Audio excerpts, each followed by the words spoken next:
The sun beats down on the Key West highway, making the asphalt shimmer as a family car speeds away. Luggage overflows from the car, a testament to a long and joyful vacation. Inside, Dan, Sarah, Jacob, Eric, Lily, Simon, and David's mother share bright smiles.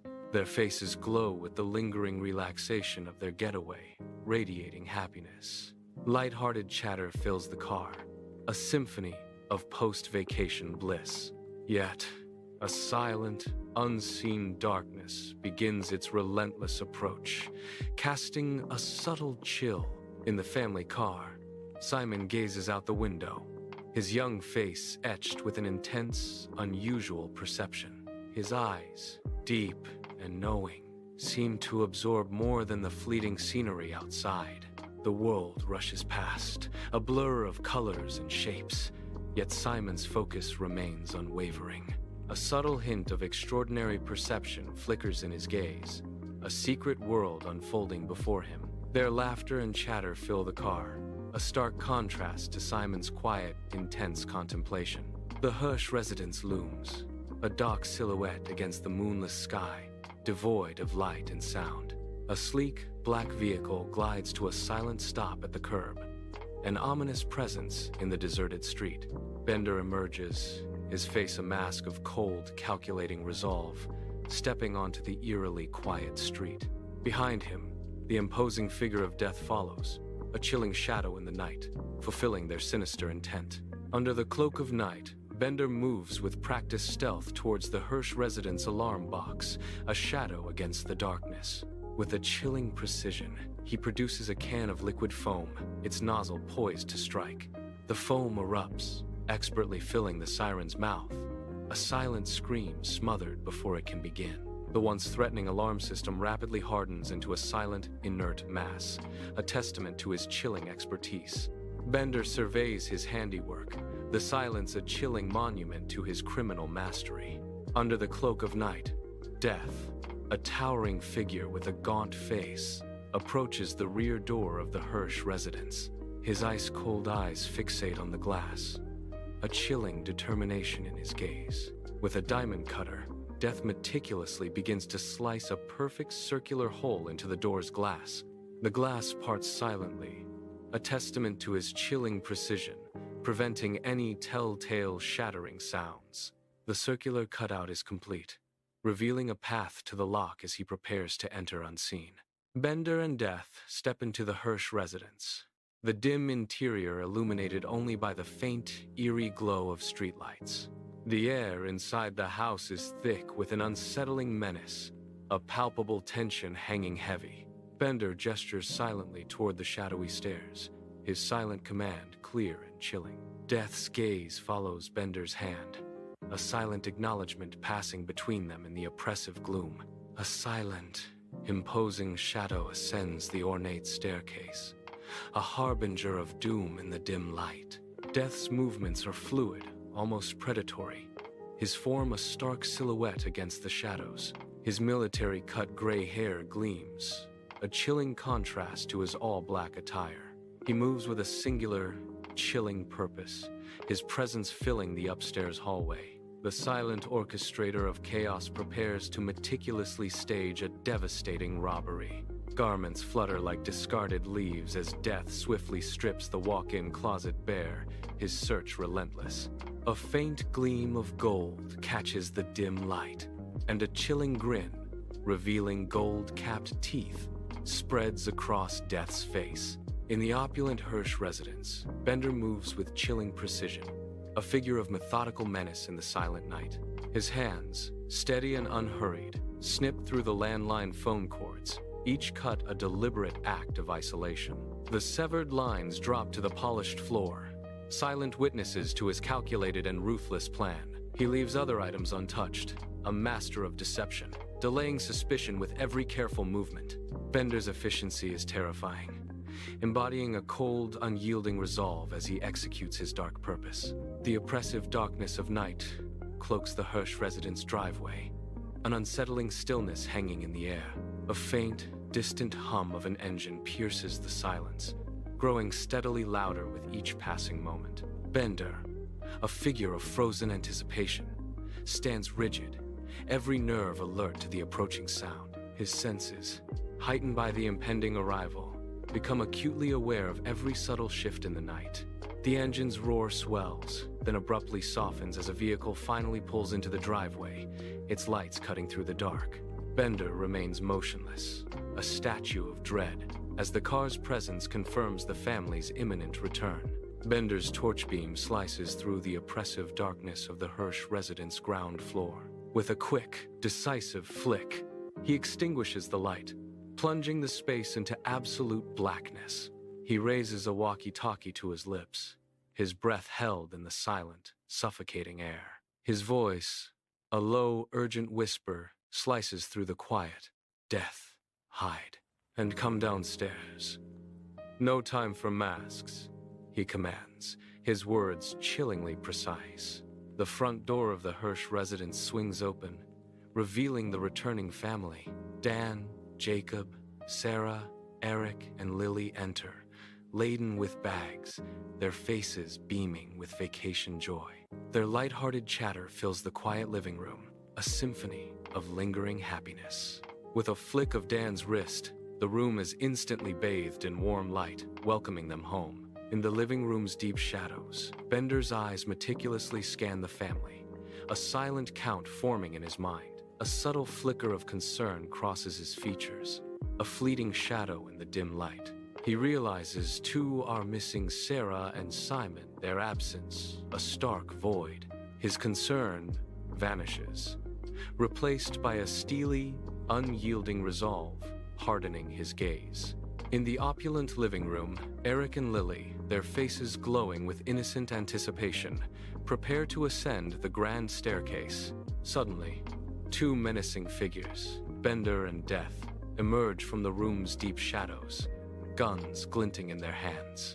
Their youthful joy turns to frozen terror as they face the grim, hardened expressions of the intruders. The grand staircase, once a symbol of adventure, now looms ominously, a path blocked by sudden, terrifying danger. The family stands frozen, their faces contorted in a silent scream of terror. Their wide, horrified eyes are fixed on Death, a menacing figure in the room. Death's presence looms, amplified by the stark scar marring his face. His gaze, cold and unforgiving, pierces the air, striking fear into their very souls. Bender, with a swift, urgent motion, directs them to the adjoining room. In the dim, oppressive light, the family huddles together, their faces etched with raw, unbridled terror. Their eyes, wide and frantic, dart nervously around the room, each shadow a potential threat. Every creak and every whisper makes them flinch, their bodies tensing in a silent scream of fear. Bender's voice cuts through the silence, a chilling decree. "If anyone does anything, we will kill the children first, understood?" The family, paralyzed by the horrific threat, can only offer a silent, terrified nod.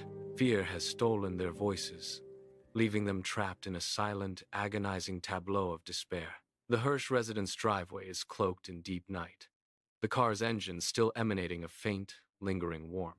Simon, his hand outstretched to grasp the first step, suddenly freezes, an unseen force gripping him. A cold, unsettling intuition washes over him, a premonition of danger that chills him to the bone. His gaze, now sharp with apprehension, darts to Sarah, his face etched with a silent warning. He turns to Sarah, his voice a mere whisper, barely audible in the stillness of the night. Simon's single, hushed word hangs heavy in the air, a chilling command. "Wait."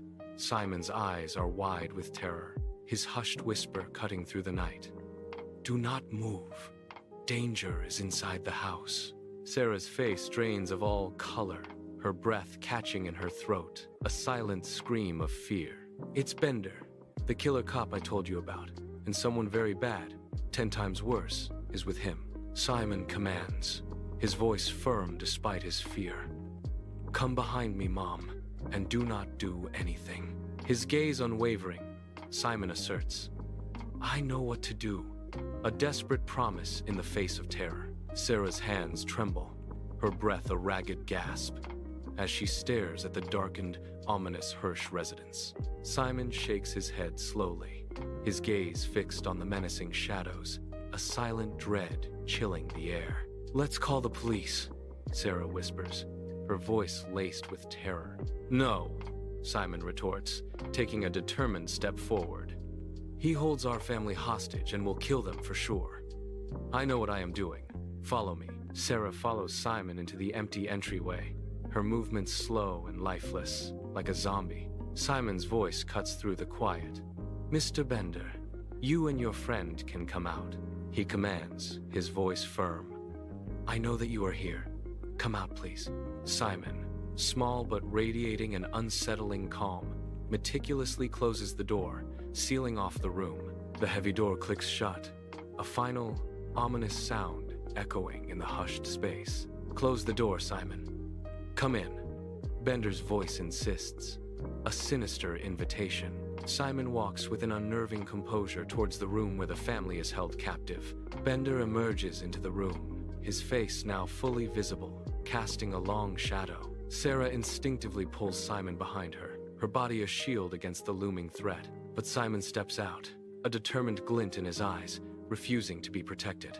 He stands his ground, a silent defiance in his posture, ready to face whatever comes. Death, an ethereal and dark entity, emerges from the gloom, its formless features twisting into a sneer.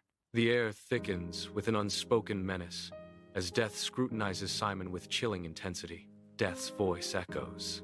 "Is this a midget or a real child?" From an adjacent room, Bender's voice, a blend of exasperation and grudging respect, cuts through the silence. He subtly gestures, his words painting a vivid picture of a peculiar situation. His voice, laced with disbelief, reveals, "He is a child, but a very weird one, some kind of a medium." In the Hirsch residence, the air crackles with an unspoken threat. Sarah's face, a mask of raw desperation, turns upwards, pleading with an unseen presence. Her hands, clasped in a desperate prayer, tremble with an almost unbearable fear. Her voice, strained and raw, struggles to remain steady, barely a whisper of defiance. "Leave us alone. We will not talk to anyone, and we will forget about it. I swear. They are only children. Please don't harm them," she begs, her voice breaking with agony. In the Hirsch residence, a chilling realization dawns as Simon cuts through his mother's desperate plea. His eyes, once pools of youthful innocence, now gleam with a disturbing, cold perception. A grim truth settles upon his features, reflecting the stark, unforgiving danger of their predicament. His voice, stark and unwavering, cuts through the tension. "Save your breath, Mom." A chilling logic guides his next words, a cold assessment of their grim reality. "They're not wearing masks, which means they won't leave witnesses," he states, sealing their fate with his words. Bender watches Simon, a flicker of grudging admiration in his narrowed eyes. His gaze is sharp, his stance unwavering, a silent acknowledgement of Simon's unexpected intellect. He gestures with his head towards the far end of the room, a subtle command in the tense air. Bender's voice, laced with a hint of respect, cuts through the tension. He is smart, the kid. His command echoes with urgency. "Move to the end of the room with your folks now. Move." Sarah and Simon rush toward the family, their faces etched with a desperate, shared fear. They embrace, forming a tight, protective huddle, a poignant tableau of love amidst impending dread. Simon steps forward, his small frame trembling yet resolute, shielding his family from the lurking menace. He stands defiant, a fragile barrier against the two menacing figures, his courage a beacon in the tense silence. In the adjacent room, Bender and Death prepare for the unthinkable, their faces grim in the dim light. A chilling metallic click echoes as silencers are attached to their guns, sealing the room in dread. With a harrowing silence, the guns are pointed directly at the family, a terrifying tableau of impending doom. The ladies cry out, their desperate pleas filling the air as they try to shield young Eric and Lily. Tears stream down their faces, a heart-wrenching shield against the horror about to unfold. In the Hirsch residence, Simon stands unyielding, his gaze fixed on the killers, a silent defiance in his small frame. His eyes, once full of childlike wonder, now hold an ancient, knowing power, chillingly mature. The assassins, their faces devoid of emotion, raise their weapons, the cold glint of metal reflecting the room's dim light. Each movement is precise, calculated, as they poise to fire, a deadly ballet of impending violence. The air crackles with tension, a silent standoff between innocence and an unwavering, lethal intent. Simon remains resolute, a beacon of calm before the storm, his gaze unwavering against the looming threat. A soft, ethereal light begins to bloom from Simon's body, a mystical glow filling the room. The light intensifies, pushing back the shadows, casting an otherworldly radiance. In the Hirsch residence, Bender's eyes dart around, a flicker of uncertainty replacing his usual swagger. His face, typically confident, now shows a genuine bewilderment at the strange phenomenon unfolding.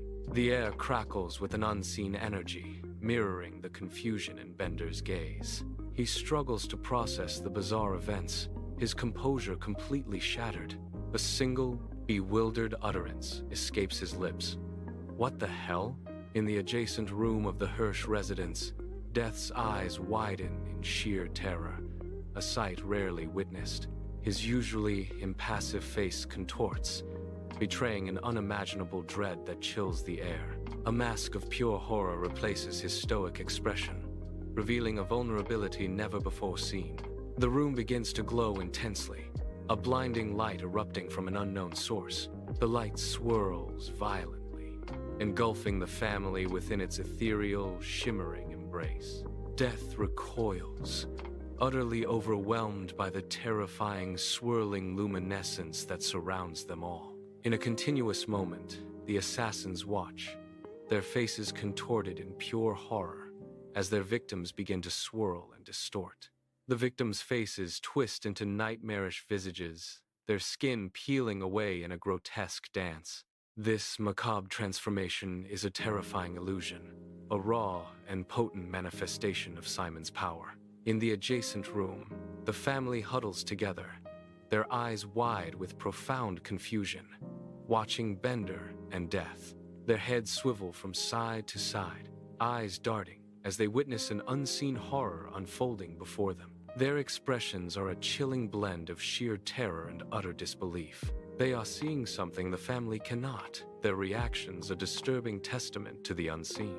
Death, regaining composure, his voice a thunderous roar, shouts into the adjacent room. His eyes frantically dart around, searching for a rational explanation for the terrifying spectacle unfolding. He desperately tries to rationalize the impossible, a desperate plea for logic in the face of chaos. Stop this hocus pocus. This is a magic trick, and he is using our minds against us, Death exclaims. In the Hirsch residence, assassins writhe in terror, their faces contorted as they struggle against an unseen force. Their hands tremble, unable to lift weapons as they are trapped in a terrifying illusion. Simon's voice, eerily calm, cuts through their panic. This is no trick. Look at each other. Their eyes dart wildly, each assassin a mirror of the other's fear, caught in a shared nightmare. Bender and Death, in chilling synchronicity, slowly turn their heads as if pulled by an unseen, malevolent string. Their eyes lock, reflecting a primal, shared horror, a silent acknowledgement of unspeakable dread. A piercing, absolute scream erupts from both their throats, a chilling symphony of pure terror. The illusion, whatever it was, is now undeniably complete, its horrifying reality settling in the air.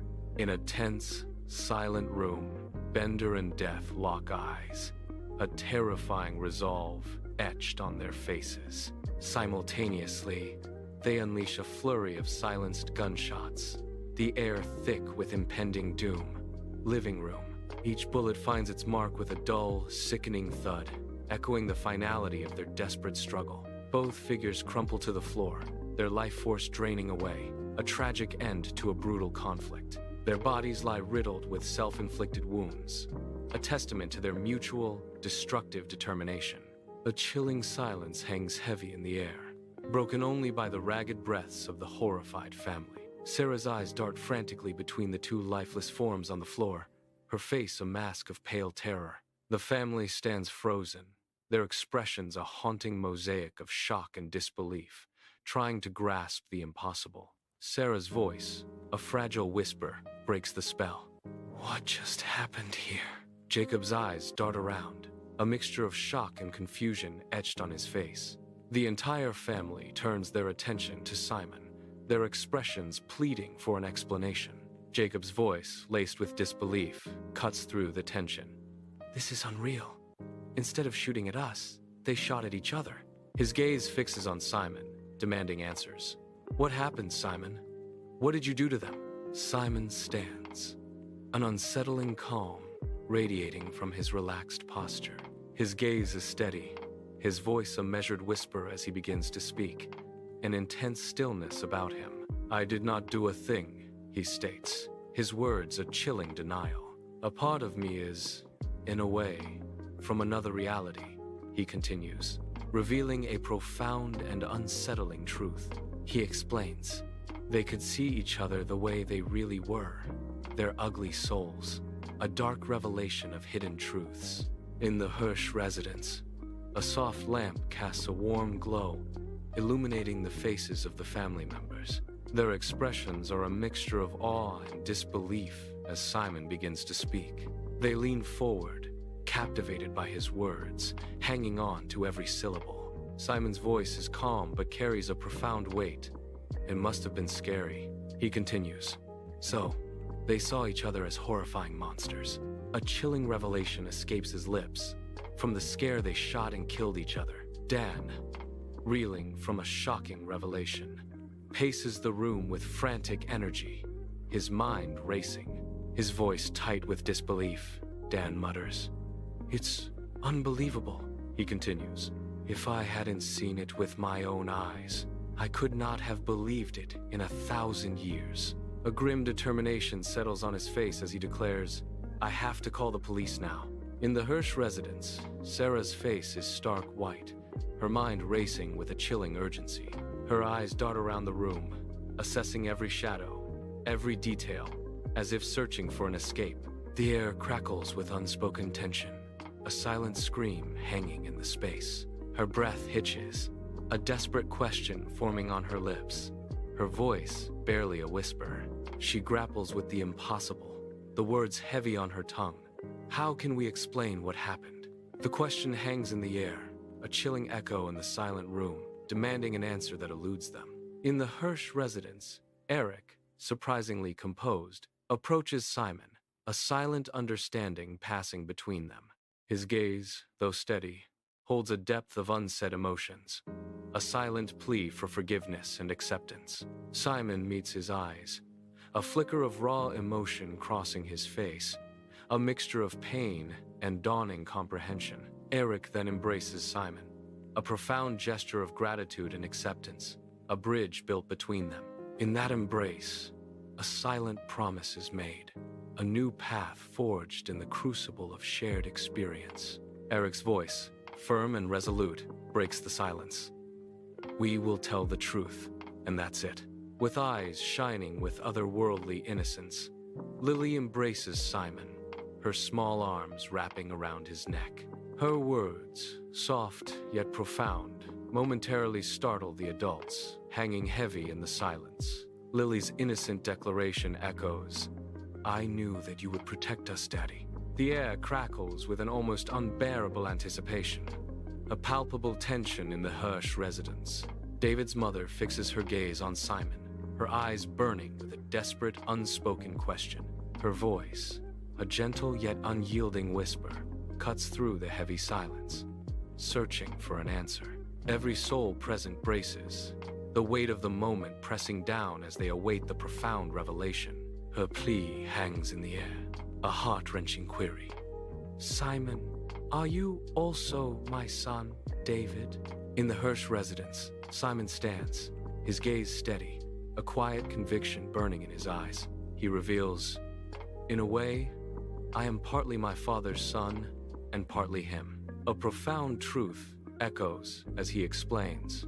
When there is a danger, he takes over and defends the family. Simon's words hang in the air, a cryptic promise. "I cannot say more than that for now." Lily's face glows with ethereal satisfaction, her eyes wide with the sweet taste of vindication. Her small frame vibrates with excitement, a testament to her remarkably accurate, childish intuition. Her voice rings with triumph. "I always said it, and I was always reprimanded." A knowing smile plays on her lips as she concludes. "But I always knew." Tears of profound relief and wonder stream down Sarah's face, a testament to an unbearable burden lifted. Other mothers join her, their faces etched with the same overwhelming emotion, their tears mingling. They embrace Simon, a collective hug of pure, unadulterated joy, holding him close as if to never let go. No one speaks, no one questions. Their silence is a shared understanding of the miracle before them. They simply cherish Simon, a living, breathing symbol of hope, embraced by a circle of unwavering love. Amidst the wreckage of a once cozy living room, Dan stands, phone pressed to his ear, a strange calm in his voice. His gaze sweeps over the silent, unmoving forms on the floor, a chilling testament to the recent chaos. He answers, "Yes, my name is Dan Adler. 2 people came to kill us, and they are dead." Again, he listens intently, the lingering tension in the air almost palpable as he processes the questions. The click of the phone hanging up echoes, leaving a sudden, profound silence in the devastated room. The night's stillness is shattered by the piercing, relentless wail of police sirens, growing ever louder. A blinding flash of blue and red lights cuts through the darkness, announcing an imminent, unwelcome arrival. Tires screech violently, a sudden, harsh sound as vehicles brake abruptly, marking their presence. The ominous sound of heavy footsteps approaches, each one a hammer blow against the quiet night. A loud, authoritative knock reverberates through the Hirsch residence, shaking the very foundations of the door. The relentless knocking echoes the tension, a stark announcement of the law's unyielding presence.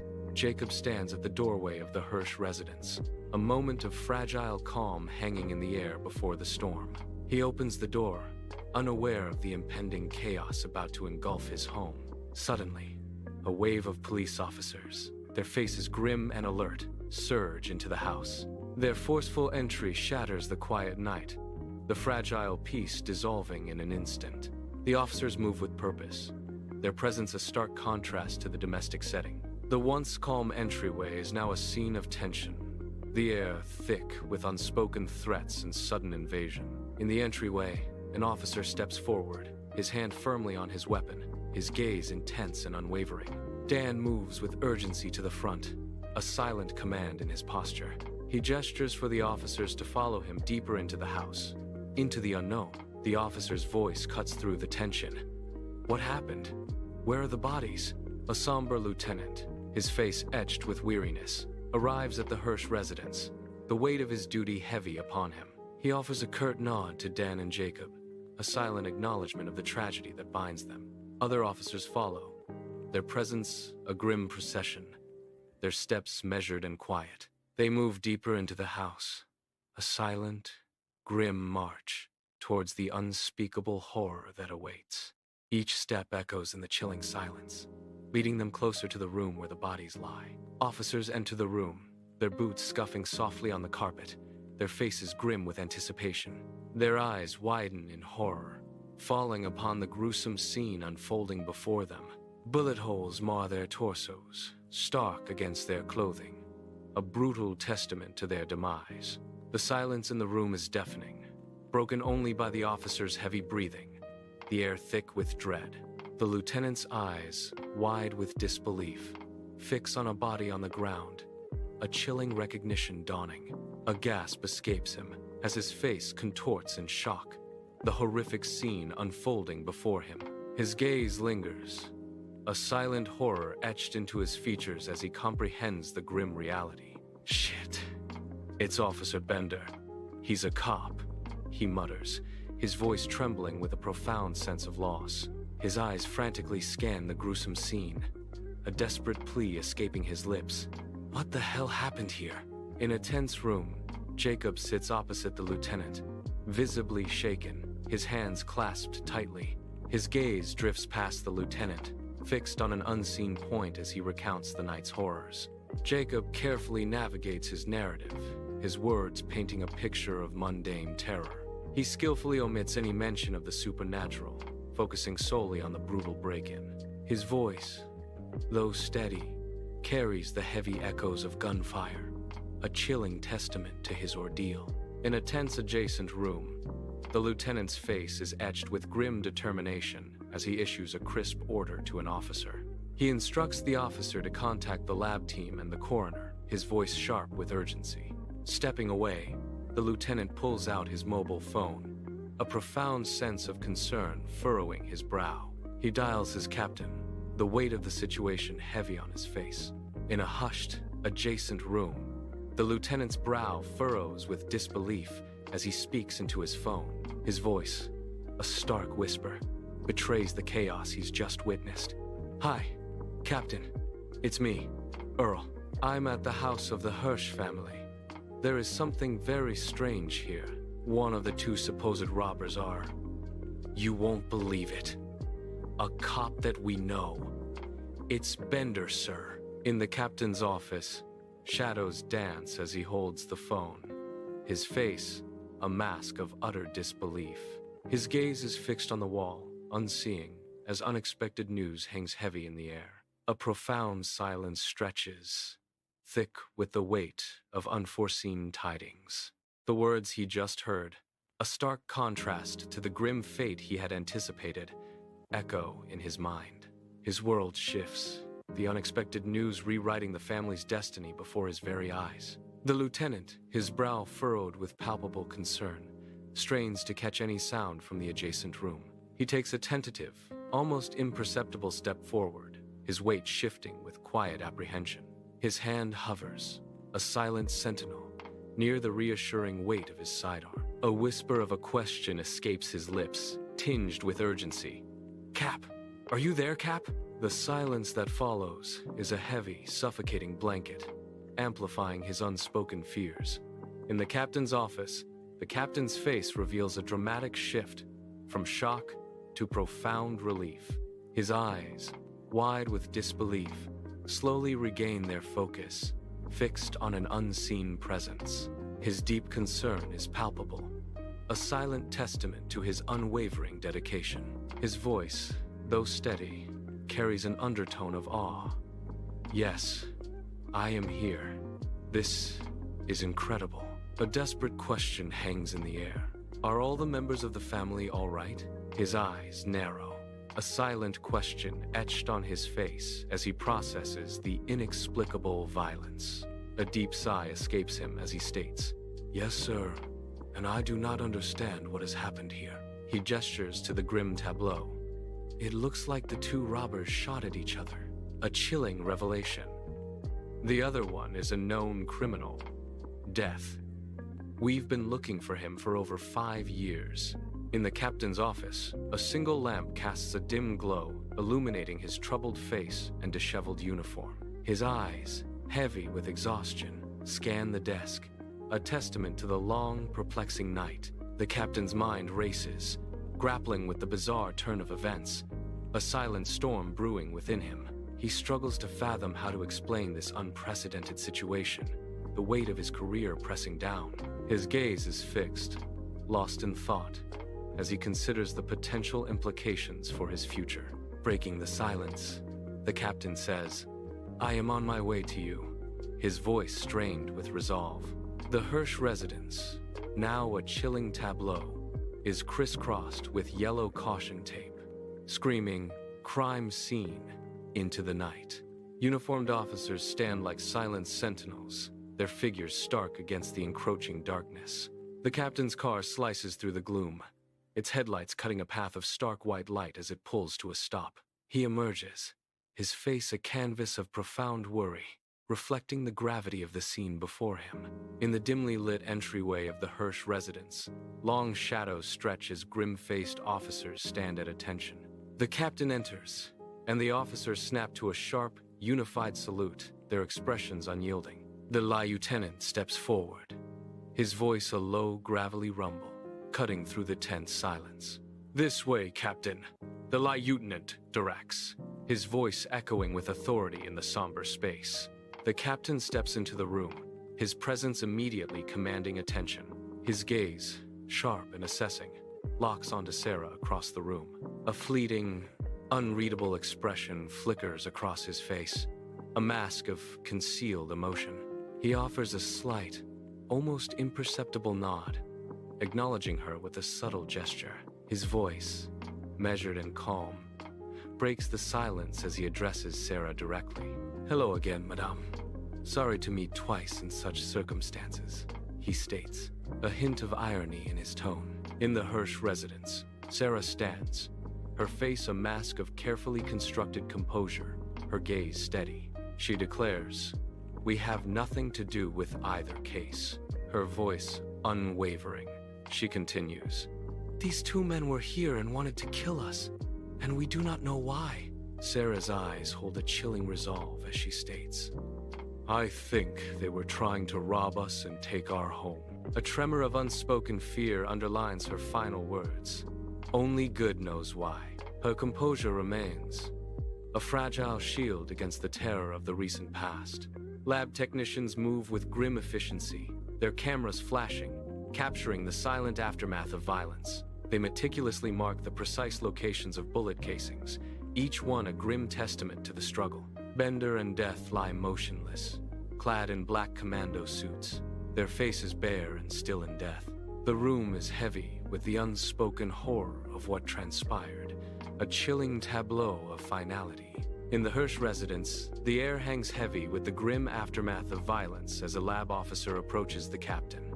The LAB officer's expression is grim as he delivers his stark findings. "Captain, no doubts, they shot each other. The bullets prove that theory." The captain's eyes intently scan the scene as he asks, "Can we take the corpses to the morgue?" The grim evidence supports the family's tragic narrative, a silent testament to the violence.